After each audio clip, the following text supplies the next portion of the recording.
Thanks for joining us for this edition of CAPS 13 News. I'm Alexis Arenas-Andrade. And I'm Jacob Trevere. A Pittsburg State student starts her own beauty business. And Pittsburgh sees an increase in crime at the end of October, but first a local utility seeks to raise their rates.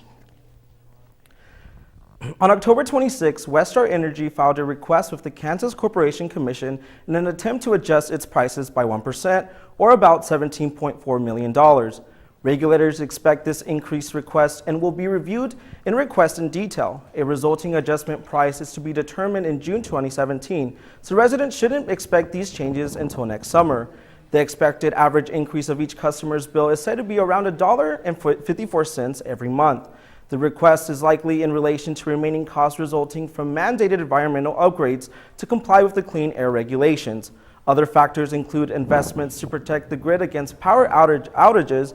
Also included within the request are investments aimed at modernizing target areas of the power grid.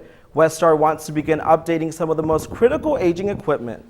The company plans to replace more than 2,500 power poles and install nearly 1,500 communication modules to prevent a shortening power outages. And in sports, back-to-back home matches from the Gorilla Volleyball squad. How did they fare? Find out after this. A spate of violent and property crimes impacts the city of Pittsburgh as October comes to a close. Last Monday, Pittsburgh police were dispatched to the 100 block of East Carlton in response to a report of a burglary in progress. The investigation led officers to an East William Street apartment building where an arrest was made. A 21-year-old male was taken into custody for attempt residential robbery. Additionally, obtained evidence implicated the suspect to be involved in another ongoing investigation. On the Sunday evening prior, an armed robbery occurred in the parking lot of Papa John's Pizza. That altercation resulted in 0 injuries.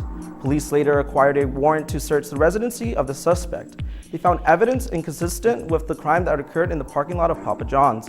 Officers also reported evidence that suggested a number of additional residential burglaries. More recently, earlier this week, Pittsburgh State students were informed of an alleged rape that occurred near campus in the early hours of Tuesday morning. That investigation is ongoing. Pedestrians are encouraged to use safe practices when traveling between work, home, and school.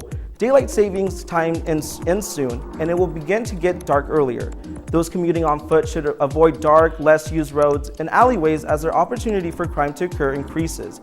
Inversely, traveling with a friend, talking on the phone, and remaining near busy streets can greatly decrease your chance of being the victim of a criminal act. Some say beauty is pain, but what if beauty is money? A Pittsburgh State freshman has found a way to turn her love of makeup into a way to make some money. Grace Spencer has more.